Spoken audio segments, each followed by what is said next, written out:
షర్మిల కడప నుంచి లోక్సభ బరిలోకి దిగనున్నట్లు ప్రచారం జరుగుతోంది.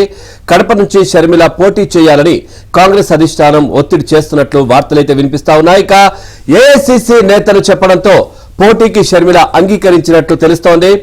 ఈ నెల 25వ తేదీన కాంగ్రెస్ జాబితా విడుదల అయ్యే అవకాశం ఉన్న నేపథ్యంలో కడప నుంచి షర్మిల పోటీ అంశం ఇప్పుడు హాట్ టాపిక్ గా మారింది.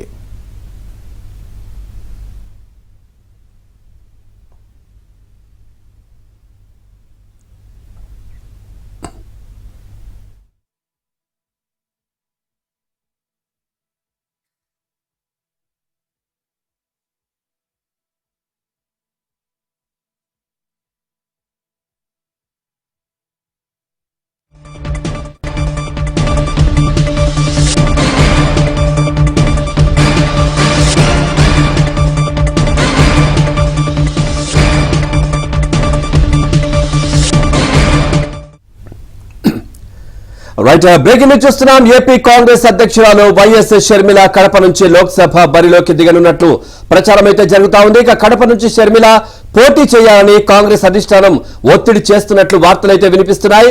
ఏఐసీసీ నేతలు చెప్పడంతో పోటీకి షర్మిల అంగీకరించినట్లు తెలుస్తోంది. ఈ నెల 25వ తేదీన కాంగ్రెస్ జాబితా విడుదలయ్యే అవకాశాలున్న నేపథ్యంలో కడప నుంచి షర్మిల పోటీ అంశం ఇప్పుడు హాట్ టాపిక్ గా మారింది. ఇదే విషయానికి సంబంధించి మరింత సమాచారాన్ని మా ఏపీ బ్యూరో చీఫ్ రామారావు అందిస్తారు. Ramarao, good morning. రామారావు, కడప లోక్సభ స్థానం నుంచి కాంగ్రెస్ పార్టీ తరఫున షర్మిల పోటీ చేసే అవకాశాలు అయితే కనిపిస్తున్నట్టుగా తెలుస్తోంది. దీనికి సంబంధించి పూర్తి సమాచారం ఏంటి? Very good morning Pavan. Kadapa Lok Sabha పరిధి నుంచి ఏపీసీసీ అధ్యక్షురాలు వైఎస్ షర్మిలారెడ్డి కాంగ్రెస్ పార్టీ తరఫున బరిలోకి దిగబోతున్నారు అని సమాచారం అందింది. ఏఐసీసీతో పాటు ఏపీసీసీ కూడా నేతలు కూడా షర్మిలాని కడప బరి నుంచి రంగంలోకి దిగాలి అని చెప్పి కోరారు.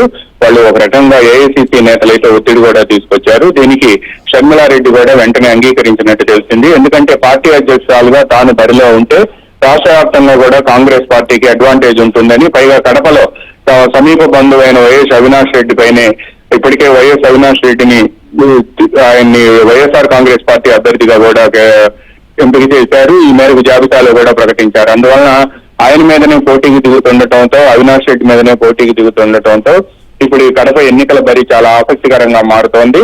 అందువలన అన్న మీదనే బరిలోకి దిగుతున్నాను అనే సందేశం కూడా ఇచ్చినట్టు అవుతుంది అని చెప్తున్నారు. ఇదే సమయంలో వైఎస్ వివేకానంద రెడ్డి హత్య కేసు కూడా ఈ కడప ఎన్నికల బరిలో షర్మిలారెడ్డి బరిలో దిగుతుండటంతో ఇది ప్రధానంగా చర్చకు వచ్చే అవకాశం ఉంది. ఈ నేపథ్యంలోనే ఇప్పుడు వైఎస్ఆర్ కాంగ్రెస్ పార్టీకి సంబంధించిన నేతలు ఈ సమాచారం బయటికి రావడంతో ఒకసారిగా ఆందోళన చెందుతున్నారు. ఇదే సమయంలో కడప బరి నుంచి వైఎస్ షర్మిలారెడ్డి బరిలోకి దిగే అంశాన్ని ఈ నెల 25వ తేదీన కాంగ్రెస్ పార్టీ తమ జాబితాను ప్రకటించే సమయంలో తప్పనిసరిగా ఆమె పేరు మొదటి పేరే ఉంటుంది అని కూడా కాంగ్రెస్ పార్టీ వర్గాలు చెబుతూ ఉన్నాయి. దీంతో పాటు షర్మిలారెడ్డి ఇప్పటికే రాష్ట్రంలో పలు లోక్సభ నియోజకవర్గాలు, అదేవిధంగా పలు అసెంబ్లీ నియోజకవర్గాలకు సంబంధించిన అభ్యర్థుల ఎంపికకు సంబంధించి ఢిల్లీలోని ఏఐసీసీ నేతలకు తమ స్క్రీనింగ్ లిస్ట్ ఇప్పటికే సబ్మిట్ చేశారు. అయితే మొన్న ఢిల్లీలో ఏఐసీసీలో సెంట్రల్ ఎలక్షన్ కమిటీ వద్ద కూడా ఆమె భేటీ అయ్యారు. అభ్యర్థులుగా ఎవరెవరిని ఎంపిక చేయాలి అనే అంశానికి సంబంధించి కూడా అక్కడ విస్తృతంగా చర్చలు జరిగాయి.